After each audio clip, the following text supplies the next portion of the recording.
The women dominated in LA. This is Locked On UConn.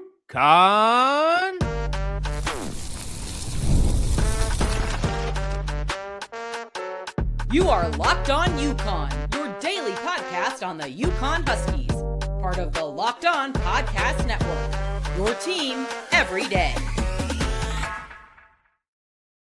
Happy Tuesday and welcome back to another episode of Locked On UConn. I'm Matt Schonvisky, a two-time graduate, 10-year credentialed media member and host of Locked On UConn, part of the Locked On Podcast Network, the number one sports podcast network in the world.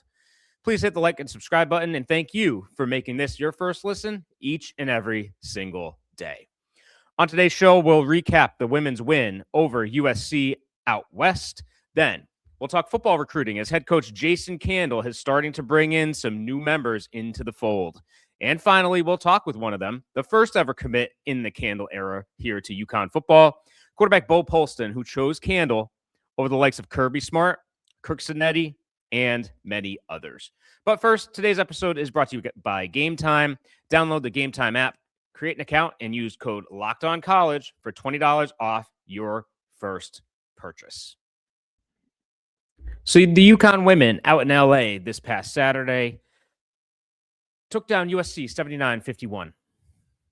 And there's several things to point to and several things to like from Saturday's win. First off, Huskies won by 28. Sarah Strong did not have her best game. Geno echoed that post-game. She finished with 14 points, 7 boards. But it was the rest of the team and the depth of this team that really shone through. Last week, we talked with Bob Joyce about how deep this team truly is. And we're starting to see that really play out, especially against some of this top-level competition. USC ranked 16th in the nation. It was their first loss at home. Huskies' first time playing at USC since 2003. And they took care of business by 28 points. With their best player, arguably their best player, not playing up to her true potential. AZ led the team, 17 points on 6 of 11. Ashlyn Shade also 6 of 11 from the field. She had 15. But it was the defense and really slowing USC down, especially Jazzy Davidson, who put in 10. Well below her season average. USC was limited to 30% shooting from the field. They are, on average, 40%. So the Huskies really locked down the Trojans on Saturday.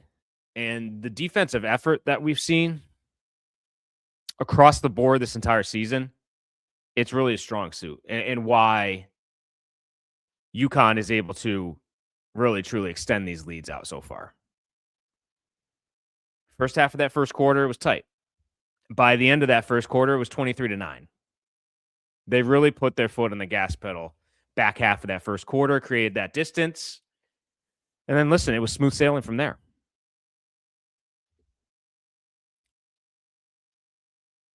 So this team, the depth, the defensive effort, no matter who they're plugging in, you're seeing really this talent show through. Sarah Williams got off to a quick start. And then the rest of the team took it from there. Blanca, I mean, her effort off the bench, Geno talked about her post game. He's really got to find something to point to because she does everything so well that he's got to find something to point to on, hey, where's there an area of improvement? He talked about there's this one instance on a break where she basically escorted the ball handler to the basket for a layup. I think that's the only thing Geno could find that was wrong with her game on Saturday. So the Huskies continued to excel. Just like the men, picked up their 10th win this weekend. Women are 10-0, number 1 in the nation. And listen, I don't see an end in sight.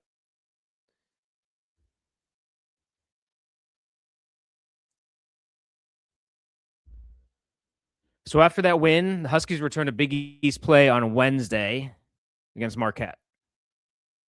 before another big matchup at home this coming weekend against Iowa, hosting number 11. Big matchup at home. Obviously, Iowa, UConn, the matchups they've had should get a lot of eyeballs on that. That's on national broadcast on Fox. And then from there, it's Big East all the way until Notre Dame. And then their last out of conference is Tennessee at the start of February. But listen, we talked to Bob Joyce last week. There's an opportunity that this team can do something truly special, and it's because of that depth. And once again, Geno postgame was talking about how he's not used to all these substitutions he has to make. In years past, it's been, we're going to have to rely on some of these guys all season because injuries, not a deep team, and they're going to have to play through being tired. And that helped when you got to March because their conditioning is so much better than some of the opponents that they had. So that's one thing Geno is mindful of is how do we get everybody on this roster the minutes that they deserve? And it is a challenge. But like we talked about with the men, making sure you have their rotation is absolutely critical, especially as we get into Big East play, especially as we get into March.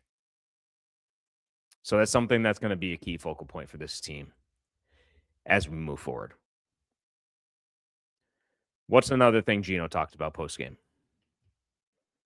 It's bringing UConn in women's basketball back out to USC. First time since 2003. USC is a historical program. UConn's a historical program in women's basketball. And these type of matchups are absolutely important for the game. And I know Geno talked post-game that with conference realignment and all the travel that's involved now with USC and the Big Ten, might be difficult to schedule some of these games in the future for home and homes. You might have to lean on neutral site games or preseason tournaments or things of that nature. But Geno talked about how important it was to be present at USC to help grow the game of basketball, help grow the game of women's basketball in particular, and bring UConn to fans on the left coast. Because, listen, UConn women's basketball is a global brand. And when they get an opportunity to play games on the road, Geno likes to do so because there's fans there. But not just because there's UConn fans. It's because, those UConn fans come and see the other team they're playing as well. And that helps to grow fan interest overall in the game.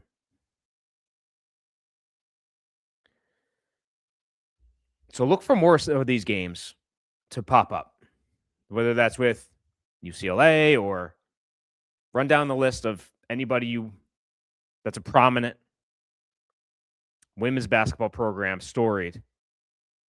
Geno's going to try to continue to play them. Now, scheduling, like I said, becomes difficult with conference realignment. And hopefully as we move forward, things get easier for the university.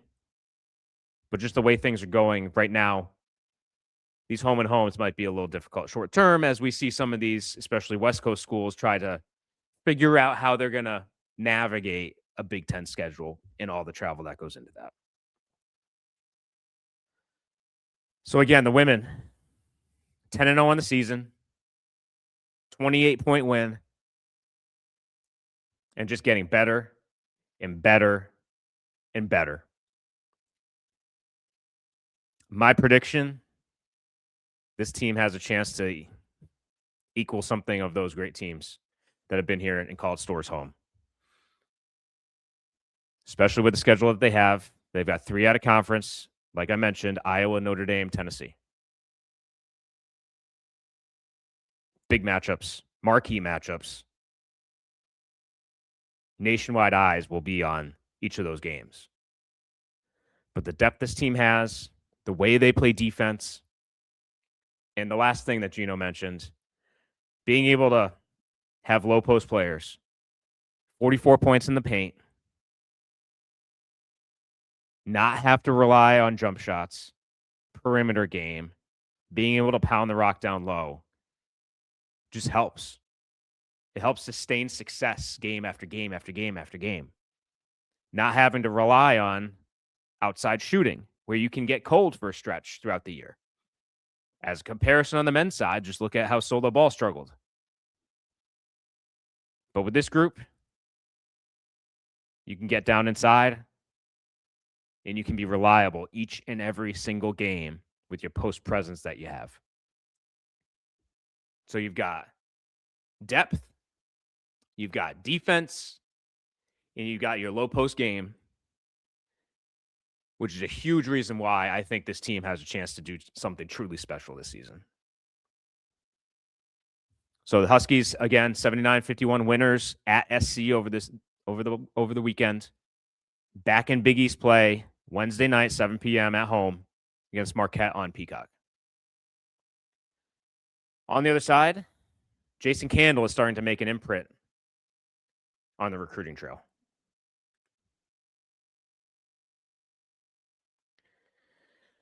The holidays are here, and whether you're hosting family, planning the perfect gift, or just trying to keep things simple and delicious, Omaha Steaks is making it easier than ever.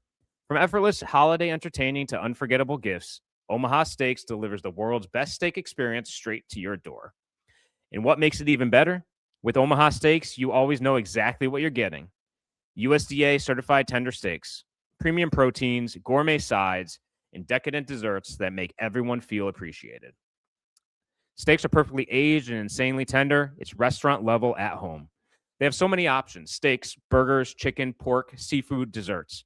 Something for every kind of holiday gathering. It's becoming one of my favorite last-minute gifts because it feels thoughtful without requiring any stress. Save big on gourmet gifts and holiday favorites with Omaha Steaks. Visit omahasteaks.com, and for an extra $35 off, use code COLLEGE at checkout. Terms apply. See site for details.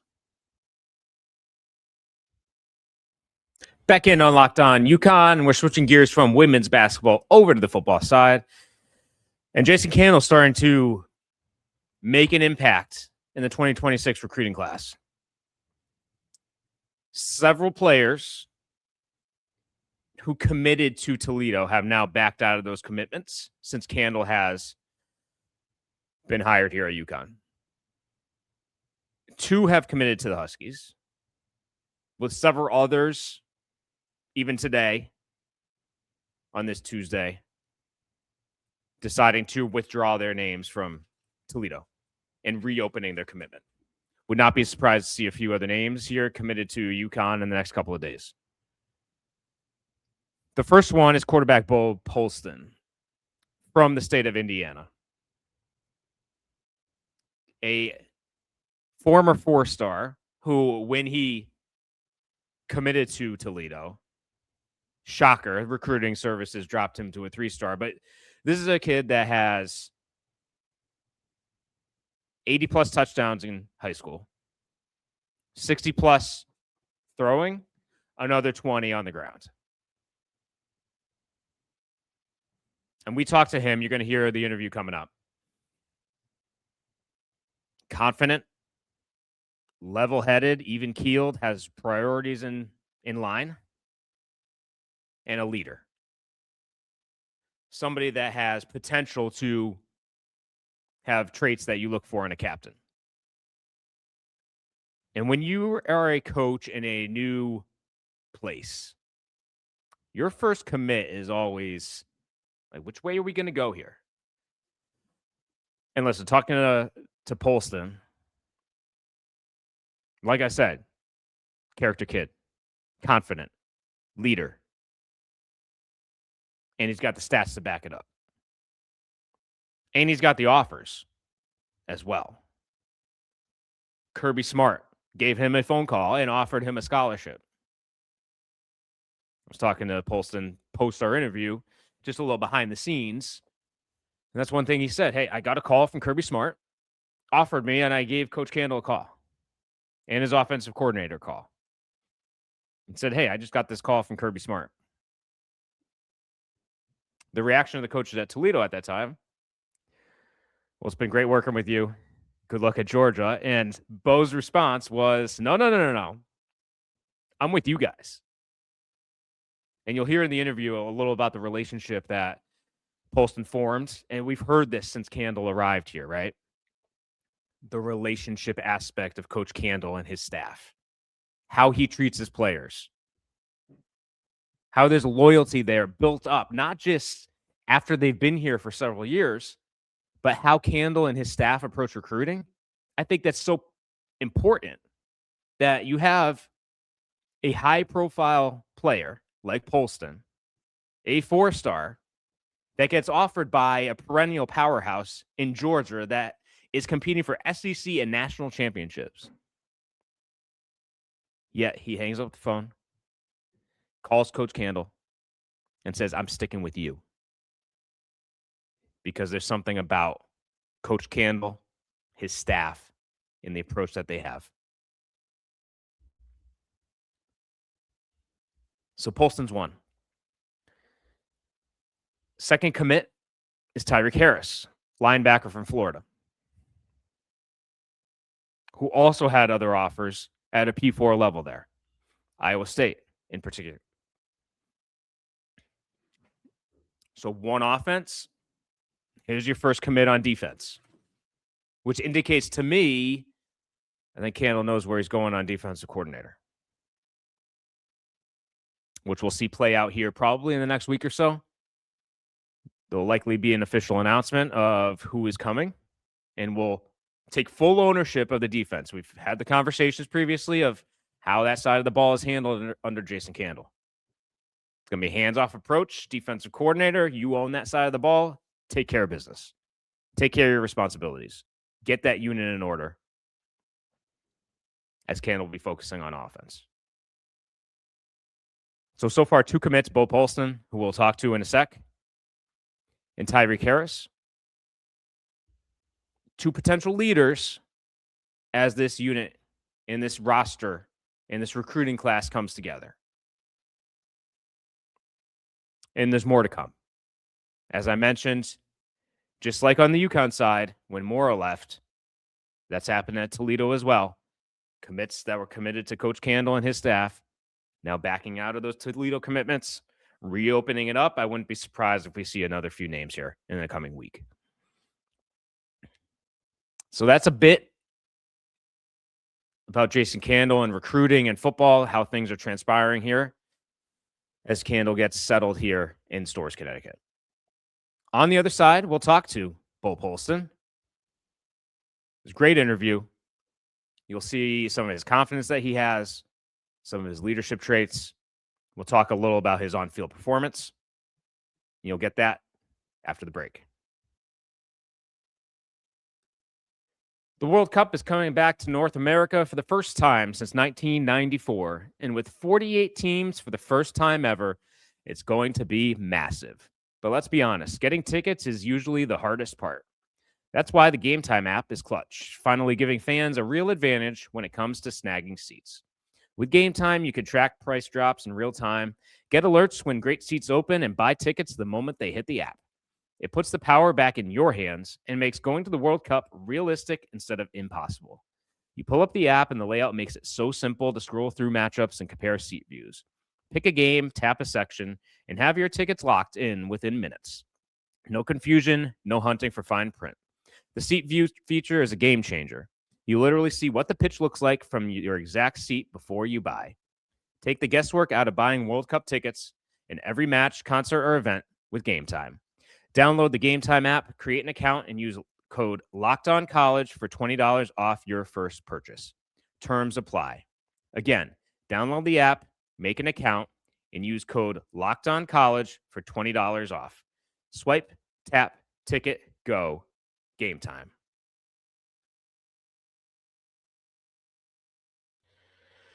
Back in here. Back in here on Locked On UConn, talking recruiting as Jason Candle begins to make his first impact on the roster that will suit up for 2026. And perhaps a major addition to that is quarterback Bo Polston, who's first player to commit to the Huskies in the Candle era. Bro, bringing you in. And first off, congratulations on your commitment to the Huskies. Thank you. I really appreciate that. Appreciate you for having me on today. I'm super excited. Yeah, for sure. Now, walk me through the recruiting process for you, because I know you were committed to Toledo for quite some time. I know the relationship between you and Coach Candle has been very strong throughout this entire process. Just the time from when he announced that he was leaving Toledo, coming here to UConn, what was going through your mind? I'm sure you were in constant communication the entire time. Mm-hmm. Yeah, for sure. Yeah. So Coach Candle and his staff at Toledo was the first team to offer me, and right after my freshman year of high school. They were super authentic from the very beginning, very clear on how they're going to help me achieve my goals. And, a big piece of why I committed to Toledo was Coach Candle. Like that is the huge piece of it, the big piece. Yeah. When Coach Candle called me and told me he's taking the UConn job, I was nothing but excited for him. That's when I finally got in my head. I was like, man, I'm about to be a UConn Husky. Coach Candle's a tremendous human being. Like without him, I don't know where I'd be in this recruiting process right now. That's the reason that I committed to Toledo and was committed to Toledo for so long was Coach Jason Candle, and what he's bringing to UConn. I'm so excited and can't wait to be part of it. Yeah, listen, I've talked to several people that have been close to him for more than a decade from his time at Toledo, and we got a chance to talk with him after he was introduced up here in Connecticut last week. I think the one word I would say about Candle is he's real. He's down to earth. He tells you like it is. How did he differentiate himself compared to some of the other coaches that you were working with along on the recruiting trail? For sure, I got that asked a lot. Everybody was confused or shocked why I committed to Toledo over, Georgia, Michigan, Washington, IU, Minnesota, and all these other P4 schools. But it was because of that reason right there, the authenticity and how real Coach Candle is. I sat in his office and I said, Coach, I want to play in the NFL, and I want to actually play in the NFL and be a Hall of Famer, and I want to be the best quarterback to ever play this game. And, there's a lot of work to be done to achieve that. But he looked at me and he said, we're going to make that happen, no doubt about that. Those were his exact words. And, he's reminded me about that every single day. He's hard on me already, waking up, texting me, letting me know what needs to be accomplished today. He's like a dad to me now. I don't really look at him as a football coach. I look at him as like another dad. And, I can't wait to be a part of his program, and excited to be up there. I know UConn Nation's happy and very excited to have you as a commit in this upcoming recruiting class. Listen, you just said a lot of things. You obviously have a lot of confidence. You need to have a lot of confidence at the quarterback position, and that translates into leadership. Just talk about how you approach the game, your preparation that goes in, when you started playing the game. Just talk about how you got into football as well. Yeah, so I don't take the game of football lightly.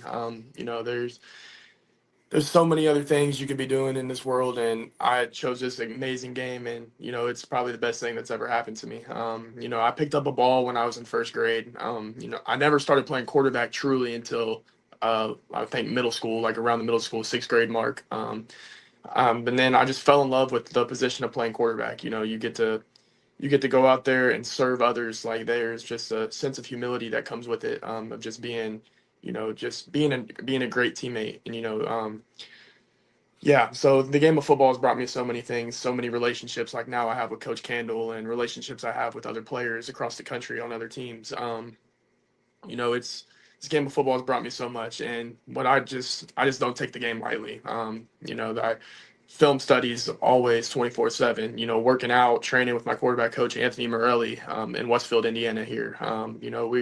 We get after it all the time, and that's just something I'm huge on. Is like, if you want to be the best, you have to train like the best. And, you say confidence, but with that confidence comes a lot of humility and humbleness to know that, there's so many great players that are coming before me. And if I want to be like them, I have to do what they're doing or do better at that. And yeah, just back to what you said about the game of football. This game means everything to me. And, it's what I'm going to bring to UConn as a quarterback is, I'm just going to come in and be the best human being I possibly can be.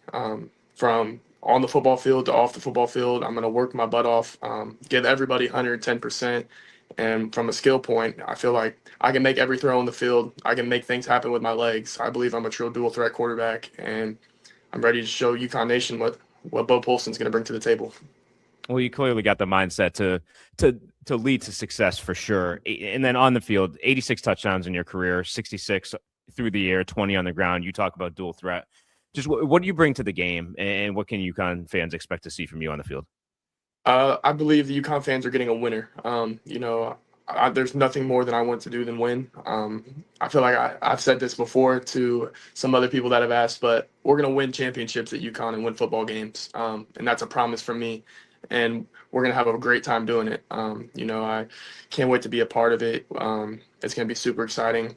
Yeah, but what I bring to UConn is just someone, like I said, who's just going to bring 110% and trying to win in everything he does, whether that's playing rock, paper, scissors, shoot, whether that's playing against North Carolina next year. I'm going to try and win in everything I do and bring a national championship home to UConn.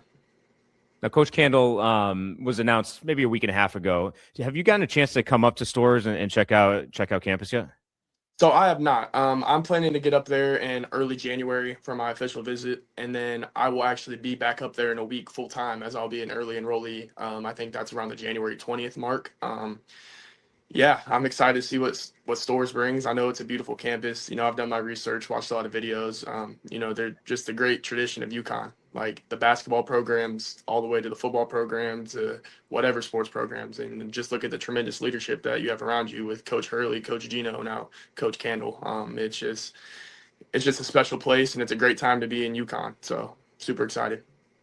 So you mentioned you're coming in for spring semester. That means you're going to be here for spring football. How important was that for you to get ingrained into the offense, what they're trying to do for the upcoming season? For sure, it's super important, especially for a quarterback, I believe. You get to come in, learn the offense, because you have to know everything from the protections to the defense, to the play, how you're trying to accomplish the play and what you're trying to do. And, just getting ahead of schedule, being there for spring football is going to give me a huge advantage. Just getting ready, getting acclimated to everybody in the locker room. That's a huge piece. I'm here to play football, but I'm also here to build friendships and with everybody on the football team, not on the football team, like student, just campus life. Like, I'm super excited to get acclimated to the area and to the team, and super excited. I understand you do know a fellow Indiana native, Braylon Mullins, I believe. Did you get a chance to talk to him at all throughout this process once Coach Candle came here to UConn? We've had a little bit of conversations. He's super busy right now with the season. He's a huge piece in college basketball right now. But yeah, Braylon's a great guy. The things that he's doing on the basketball court is phenomenal. He's going to be a future lottery pick, without a doubt. But more importantly, he's a great person. The way he carries himself, and we live probably 20 minutes away from each other, so we've known each other just from the sports world. But yeah, Braylon's a great guy, and can't wait to finally be up there with him. And then last question about you. How did you get to this point? Obviously a lot of hard work, et cetera, but coaches, parents, what would you credit to really get you to this point in your football playing days?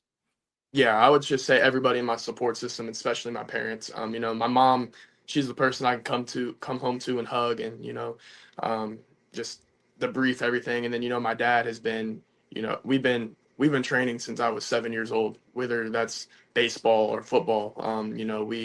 We get after it. There will be days like I'd have a baseball tournament and I would come home and hit balls till I have blisters on my hands, or take 3-step drops until I can't walk anymore. But those are the things that I love and remember about getting to this point to where I am now. And credit to my parents, and then I credit my high school coach, Coach Enright, for trusting me as a freshman to lead a powerhouse program in Indianapolis, Indiana. He's a tremendous coach, Hall of Famer, and he really slowed down the game of football for me, and showed me like why this play is supposed to work and why we're doing it.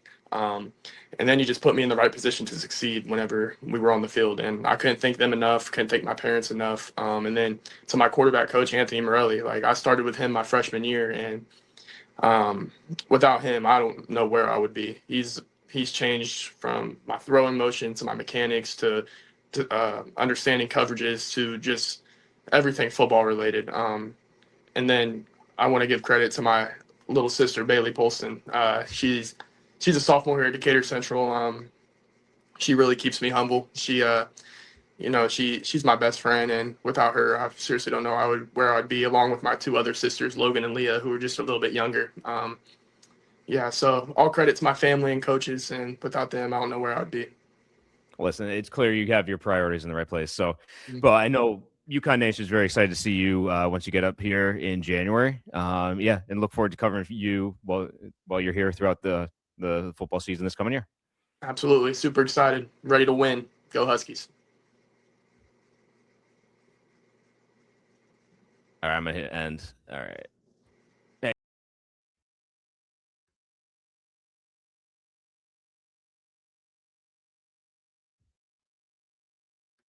That was new quarterback signee, Bo Polston, one of many who will be joining the Huskies over the next several weeks. All of the latest football recruiting news and interviews right here. And with that, thank you for tuning in to today's episode of Locked On UConn, and keep an eye out for a full recap of Tuesday night's Big East men's opener against Butler. Please hit the like and subscribe button, and for a second listen, check out Locked On Sports Today, hosted by Peter Bukowski, part of the Locked On Podcast Network. Your team every day. And as always, go Huskies!